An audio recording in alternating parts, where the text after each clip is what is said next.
Imagine leading the most powerful nation on earth, and then facing an end that was anything but ordinary. Some US presidents died in quiet obscurity, others in shocking tragedy, and a few under circumstances so strange, they still spark conspiracy theories today. What really happened to the men who once held the highest office in America? Stay with me, because over the next few minutes, we're uncovering the extraordinary, mysterious, and sometimes unbelievable deaths of every US president. George Washington, the nation's first president, died in 1799 after a sudden throat infection. Doctors at the time drained over 2 liters of his blood in a desperate attempt to save him, a treatment that likely made things worse. His death sent shockwaves through the young republic, a reminder of how fragile life was, even for the most revered leader.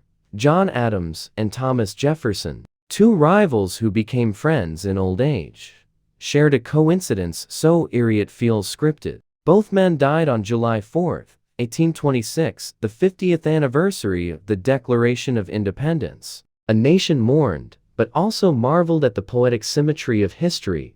Then there was William Henry Harrison, the president with the shortest term. After delivering the longest inaugural speech in history, he caught pneumonia and died just 31 days later. The office had claimed him almost as soon as he took it. Abraham Lincoln's death remains one of the most dramatic in American history. Shot in 1865 by John Wilkes Booth, Lincoln became the first U.S. president assassinated. His killing, just days after the Civil War ended, left a scar that defined the nation for generations. James Garfield was shot in 1881, but his death wasn't immediate. Doctors repeatedly prodded his wound with unwashed hands and instruments, introducing deadly infections. He lingered for 11 weeks, and many historians argue medical mistakes killed him more than the bullet itself. William McKinley's assassination occurred in 1901, when an anarchist shot him at the Pan American Exposition. He initially survived,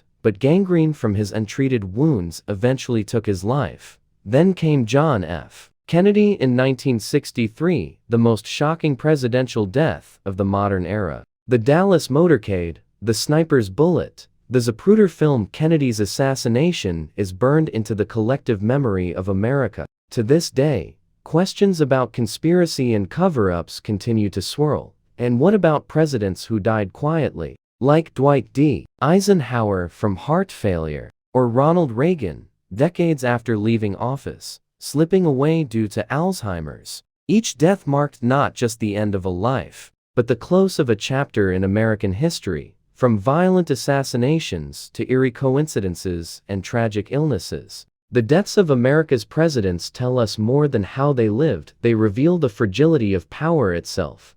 Every U.S. president left a mark on history, but their deaths remind us that even the most powerful are not immune to fate. Which story shocked you the most? The double deaths on Independence Day, or the lingering pain of presidents lost to assassination? One thing is certain. America's history is written not just by how its leaders lived, but how they died.